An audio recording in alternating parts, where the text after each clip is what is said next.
तो चलिए बुलेटिन की शुरुआत करते हैं।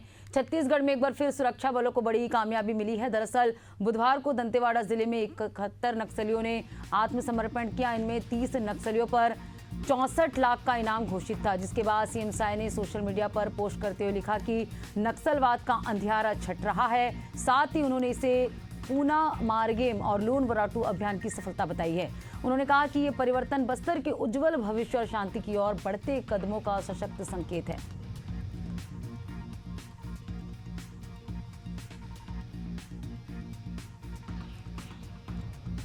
तो 71 नक्सलियों ने आत्मसमर्पण किया है।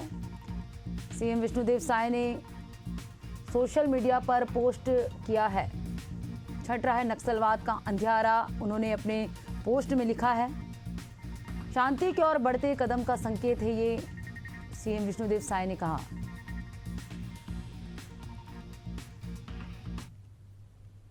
मध्य प्रदेश की राजधानी भोपाल में पंडित दीनदयाल उपाध्याय जयंती पर श्रद्धांजलि कार्यक्रम का आयोजन किया गया। मुख्यमंत्री डॉक्टर मोहन यादव ने लाल घाटी स्थित पंडित दीनदयाल उपाध्याय की प्रतिमा पर माल्यार्पण कर उन्हें नमन किया। इस दौरान उन्होंने कहा कि पंडित दीनदयाल उपाध्याय का एकात्म मानववाद विचार आज भी समाज को नई दिशा देता है। उनका संपूर्ण जीवन राष्ट्र संगठन को समर्पित रहा। वहीं इस कार्यक्रम में भाजपा संगठन महामंत्री हितानंद शर्मा, प्रदेश अध्यक्ष हेमंत खंडेलवाल के साथ बड़ी संख्या में पार्टी के कार्यकर्ता और जनप्रतिनिधि मौजूद रहे।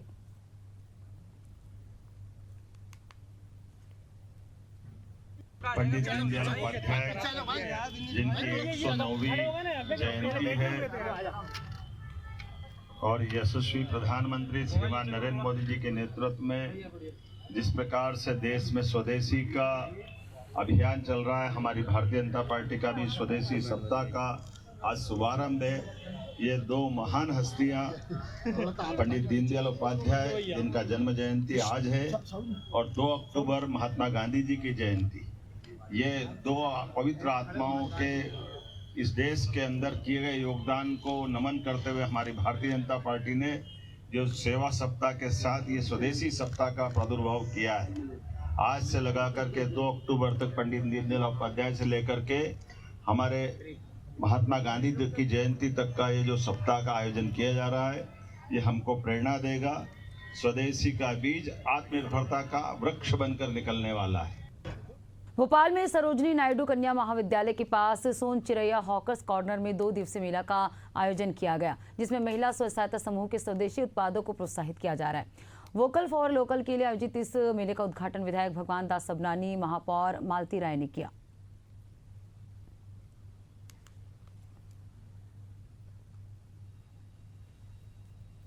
सहायता समूह की बहनें हैं, वो निश्चित ही अपने लघु उद्योग को घर में कर रही हैं और भोपाल नगर निगम के माध्यम से समय समय पर ये प्लेटफार्म देकर जो बहनें हमें घर में रोजगार करती हैं उनको हम ये प्लेटफार्म देते हैं, ताकि हमारे देश के यशस्वी प्रधानमंत्री नरेंद्र मोदी जी का सपना है कि महिलाएं सशक्त बने और महिलाओं को सशक्त बनाने के लिए ये समय समय पर हम इनको ये प्लेटफार्म देकर और उनको सशक्त बनाने का प्रयास करते हैं। मानववाद के प्रणेता जो समाज जीवन में बड़े परिवर्तन के, उन्होंने हमको मार्ग बताया कि कैसे समाज जीवन में काम करते हुए हम जो समाज में सबसे नीचे सबसे पीछे उसको मुख्य धारा से ला करके आगे ला सकते हैं।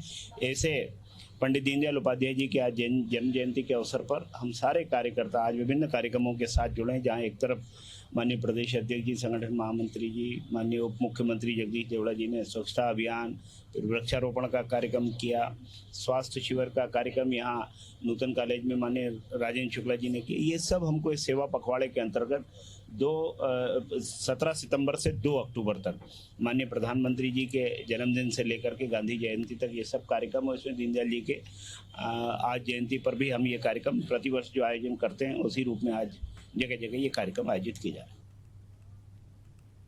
बिहार के सीएम नीतीश कुमार सासाराम में आयोजित कार्यक्रम में पहुंचे। इस दौरान अजब सी चीज देखने को मिली। दरअसल मंच पर लगे पोस्टर में एनडीए नेताओं की तस्वीर के बीच पूर्व केंद्रीय मंत्री और जनसुराज नेता आरसीपी सिंह की तस्वीर लगी हुई थी। जब कुछ कार्यकर्ताओं की नजर इस पर पड़ी तो आनन फानन में आरपी सिंह के पोस्टर के ऊपर स्टिकर चिपकाया गया। इतना ही नहीं, ऐसे पोस्टर प्रवेश द्वार सहित 4 प्रमुख जगहों पर स्थित थे, जिसे तुरंत ढका गया। इस पर जदयू जिलाध्यक्ष अजित सिंह कुशवाहा ने कहा कि जिन लोगों को ये जवाबदेही दी गई थी उस पर केस दर्ज किया जाएगा। हिरासत में लिया, इसके बाद में उन लोगों को कह रहे थे कि आप बॉन्ड भरिए। हम लोगों ने कहा कि बॉन्ड नहीं भरेंगे। उन लोग बोल रहे थे कि आप लोग बॉन्ड भरिए कि भाई हम अब ये काम नहीं करेंगे। हम लोग जब तक से जिंदा रहेंगे और जब तक से समाज में गलत होता रहेगा, अत्याचार होगा, अन्याय होगा, जुल्म होगा, तो हमारा राइट है, हमारा अधिकार है, हम लड़ेंगे, रोड पर लड़ेंगे, हर प्रकार के हर तरह से जो है हम विरोध करेंगे। भारत के साथ साथ विदेश में भी आयुर्वेद दिवस धूमधाम से मनाया गया। मोदी सरकार के आयुष मंत्रालय की बदौलत ये संभव हुआ है। यूरोप, जर्मनी और नीदरलैंड में भारत का प्रतिनिधित्व करने पहुंचे ऋषिकेश के आयुर्वेद चिकित्सक DK श्रीवास्तव ने इसकी पुष्टि की है।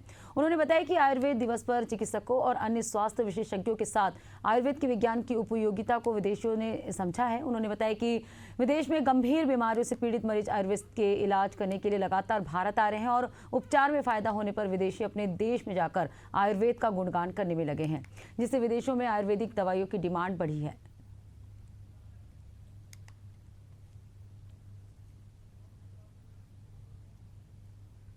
मध्य प्रदेश के पिपरिया में गौवंश के साथ अनैतिक कृत्य करने वाले आरोपी पर तत्काल कार्रवाई की गई। पुलिस ने उसे पकड़कर जुलूस निकाला और न्यायालय के सामने पेश किया। इस मामले की जानकारी लगते ही हिंदू संगठन के पदाधिकारी भी मौके पर पहुंच गए और मंगलवार पुलिस की कार्रवाई की प्रशंसा की।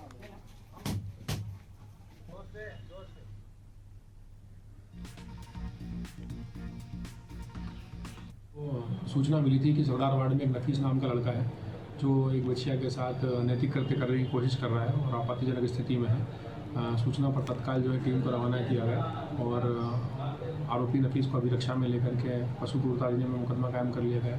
आज आरोपी जेल चला गया।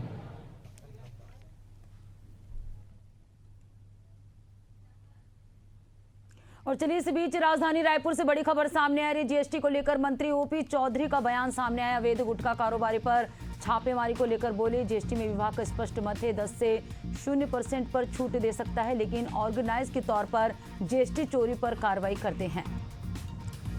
तो GST को लेकर वित्त मंत्री OP चौधरी का बयान सामने आया है। बड़ी और अहम जानकारी आपको दे रहे हैं। GST को लेकर मंत्री OP चौधरी का बयान सामने आया है। अवैध गुटखा कारोबारी पर छापेमारी को लेकर उन्होंने बयान दिया है। GST में विभाग का स्पष्ट मत है 10 से 0% पर छूट दे सकता है, लेकिन ऑर्गेनाइज के तौर पर GST चोरी पर कार्रवाई करते हैं।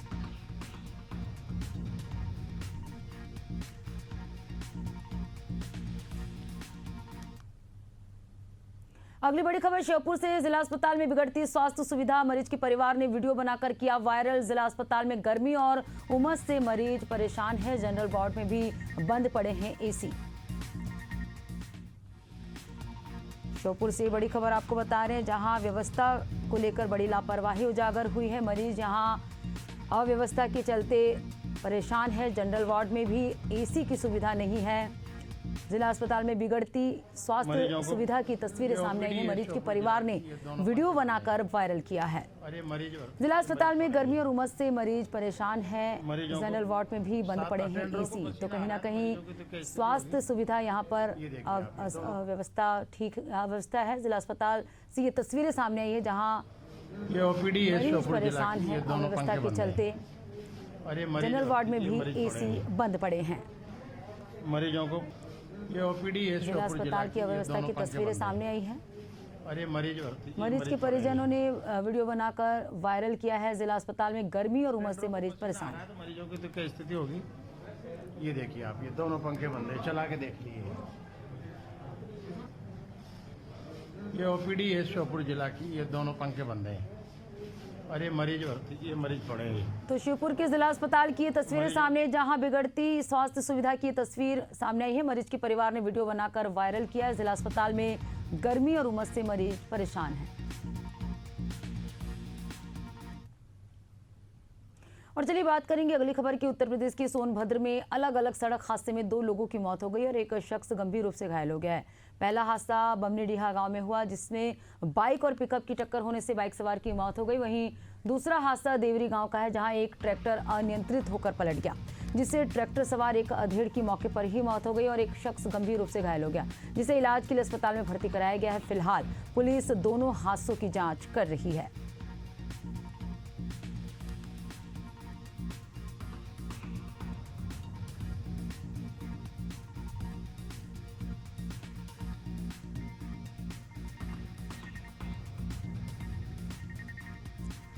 तो सड़क हादसे में 2 लोगों की मौत हो गई, घायल शख्स का इलाज जारी है।